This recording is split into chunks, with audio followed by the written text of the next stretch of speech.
Assalamualaikum warahmatullahi wabarakatuh. Tepang deui sareng simkuring Ujang Combro. Dinu danget ye simkuring bade macakeun deui caritaan dongeng.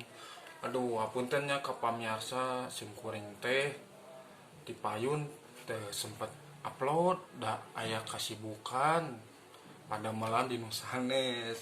Mung ayeuna mah dinten ayeuna mah simkuring bade masihan waktos kanggo pamiarsa masihan deui dongeng anu langkung seru di batanu kamari. Nah kitu we ka pamiarsanya ieu Ujang Combro kagaduhan carita dongeng anu sae anu pikeun ieu teh judulna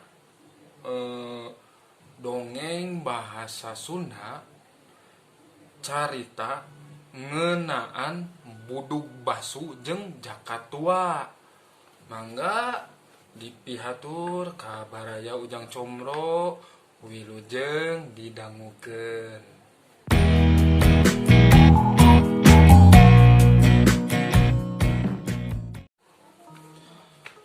Dongeng bahasa Sunda carita ngeunaan budug basu jeung jakatua. Aya dua sadulur, duanana lalaki geus jajaka. Hirupna layeut pisan, nepi ka dewasana tara kabejakeun aing-aingan.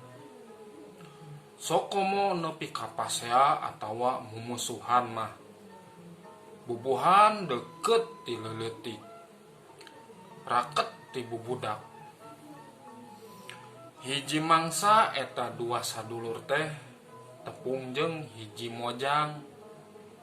Eta mojang teh aya ku geulis. Geulisna ka wanti-wanti, mencrang ka bina-bina, lir widadari nu lungsur ti kahyangan. Munasabah lamun eta dua jajaka teh ujug-ujug katarik ati ka gembang manah, kajamparing asih kunyi mojang. Lanceukna anu mimiti balaka teh majar ngarasa bogoh ka eta mojang. Ngadenge kitu puguh bae adina asa kapiheulaan. Tapi manehna teu bisa ngalawan ka lanceuk. Rasa kuciwana dipendem bae ku sorangan. Ka lanceukna oge teu ieuh dibetuskeun.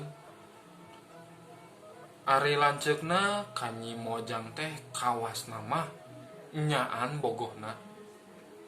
Malah tuluy corojoy boga niat hayang mihukum eta awewe pikeun dijieun pamajikan.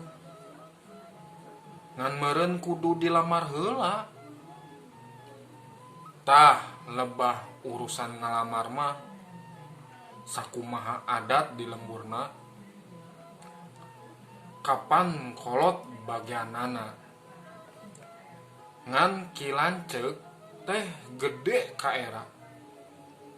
Majar teh nya kudu kumaha nyaritana ka kolot lamun manehna hayang mihukum nyi mojang.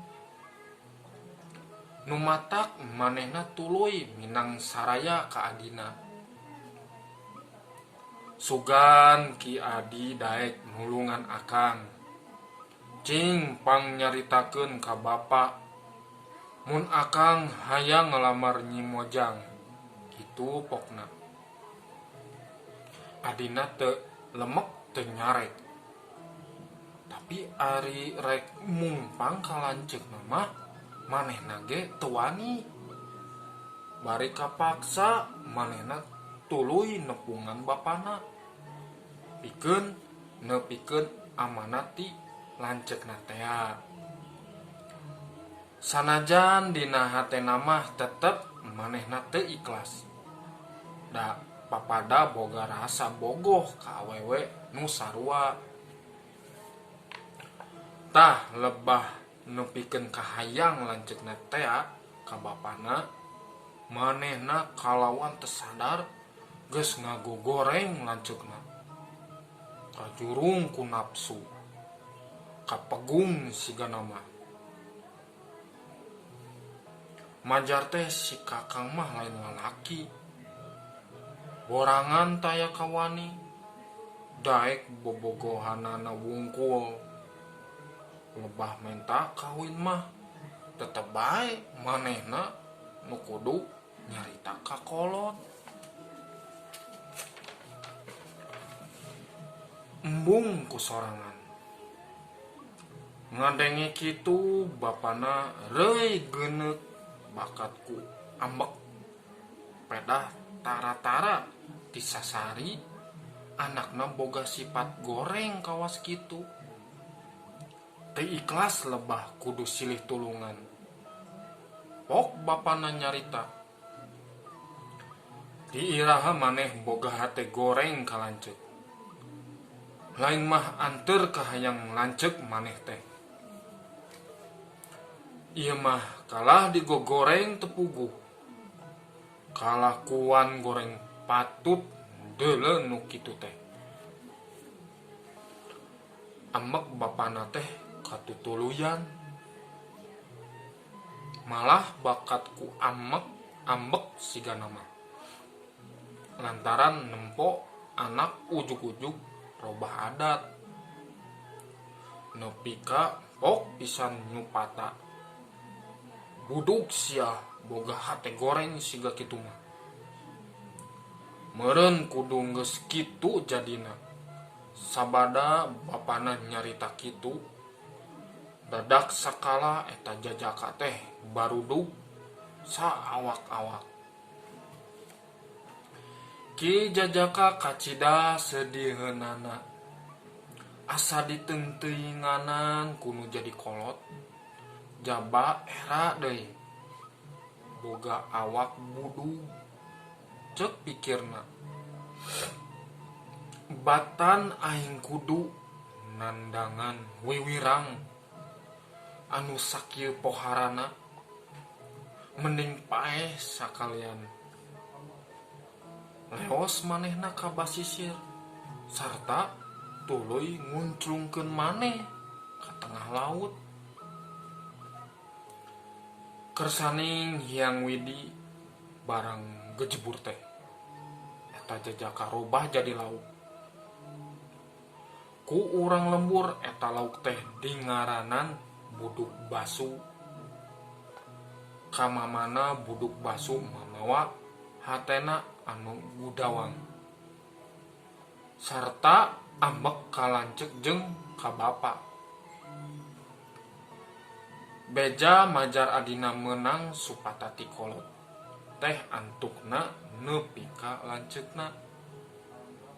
Puguh bae ki lanceuk teh reuas. Ras ka adi anu geus sakitu sakulah sakolihna. Manehna henteu nyangka sacongo buuk lamun adina sarua neundeun duriat ka Nyi Mojang. Manehna tuluy ngajanteng di basisir bari ngalamun mikiran nasib adina. Pok manehna ngagerendeng. Tapi aya alusna mun si adi eueuh teh, lantaran moal aya nu ngaganggu kahayang aing pikeun ngawin Nyi Mojang. Eta omongan ki lanceuk teh teu ku hanteu kadengieun ku buduk basu nu keur liar teu jauh ti dinya. Nyel buduk basu ambek keur ge tadina boga kanyeuri, kari-kari disuat-suat ngan pok bae nyarita buduk basu teh. Akang, asa kacida teuing, lain mah nulungan adi, bet kalah ka nganyenyeri. tuluy buduk basu neneda ka nu kawasa. Sangkan lanceuk nage disupata. Sina ulah payu ka awewe. Sina jomblo saumur umur. Ku pangersa nu maha kawasa panglamar kilanceuk ka Nyi Mojang teh ditampik sapajodogan. Nyi Mojang dumadakan siga ngewa kacida ka eta jajaka. Atuh kahayang kilanceuk pikeun mihukum Nyi Mojang teh tinggal kahayang. Da geuning kitu tungtungna malah waktu manehna neangan gantina. Taya hiji oge awewe anu resepen ka manehna. Sok komo daek dipihukum mah. Antukna eta jajaka teh jomblo saumur umur. Lantaran sedih mikiran nasib. Antukna eta jajaka aral sorangan. Cek pikirna asa eueuh gunana hirup ge. Da geuning eueuh saurang ge Mojang anu daek deket ka manehna. Eos ka basisir tuluy ngunclungkeun maneh ka tengah laut. Niat hayang nemahan patina sorangan. Ari gejebur, ari kucibek teh manehna oge robah jadi lauk. Nasibna ku kaalaman ku manehna teu beda jeung nasib adina anu leuwih ti heula salin rupa jadi lauk. Lauk jirimna kilanceuk teh ku urang lembur tuluy dilandi jakatua. Salila jadi lauk teh buduk basu jeung jakatua teu weleh getreng. Bongan geus pada-pada nyeun codeka. Mun geus getreng kitu teh laut dumadakan jadi motah. Ombak pagulung-gulung. Angin ting gelebuk. Mun geus kitu teu saeutik pamayang anu jadi korban kaganasanana. Kacaturkeun Nyi Mojang teh lila-lila mah manehna teu burung manggi jodoh. Beja Nyi Mojang rek kawin ka jajaka sejen. Kadengen ku buduk basu jeung jakatua. Nyel eta dua sadulur teh ambek. Laut ngaguruh. Angin ting gelebug geleger aya sora. Lamun anjeun jadi kawin jeung lalaki sejen, mangka anjeun kudu sebah heula ka kami. Mun henteu ulah sambat kaniaya. Lembur ku kami bakal dileburkeun. Unggal pamayang bakal dikelemkeun. Sieun bisi aya kajadian anu teu dipikahayang. Nya kapaksa Nyi Mojang jeung urang lembur ngayakeun pesta di laut. Nyerenkeun sebaker buduk basu jeung jakatua. Nu disebakeunana hulu munding jeung jeroanana. Tah ti harita mimiti aya pesta laut teh. Sanajan buduk basu jeung jakatua henteu menta pesta unggal tahun. Tapi urang basisir saban tahun ngayakeun seba. Sangkan lamun manehna mayang ka laut pinanggih kasalamatan. Nah, kitu dongeng anu nembe dicaritakeun ku Singkuring. Kumaha pamirsa? Resepnya caritana lumayan ngisi gitu, padat gitu. Pembahasanana ti Singkuring teh nyaeta ieu nu gaduh lalakon teh salah saiji keluarga menak dukanya nu meren nu hoyong pikeun bersaing lah ibarat nama ngengingkeun hiji istri. Nah, mojang di zaman kerajaan buat naon gitu. Tapi si dua lalaki itu pada sasirik dah hoyong kumanya menangkan hati eta si mojang teh si putri eta teh mungnya meren cara-carana nu di lakukan teh gitu beda-beda. Cuman nya meren dinu carita eta teh ku abdi didangukeun dibacakeun teh nya sagala rupi anu di lampahan dilakonan teu sarua jeung sikapna nu nya sae komo kitu malah ngaruksak diri eta mah malah balik deui ka diri urang sorangan ibaratna kitulahnya meureun amanat nama ka urang mah mun hoyong mudag atanapi mah sifatna perjodohan kedah bersaing sehat lah boh jeung dulur boh jeung batur. Lamun misalna urang eleh geleng nya ulah nyerenteng teuing nyakeun we da jodoh mah terus anu ngatur kitu nya ieu mah amanah we nu positif kanggo kasadayana boh anu jomblo anak tapi anu dudana ya mangga we kitu we ka pamiarsanya cekap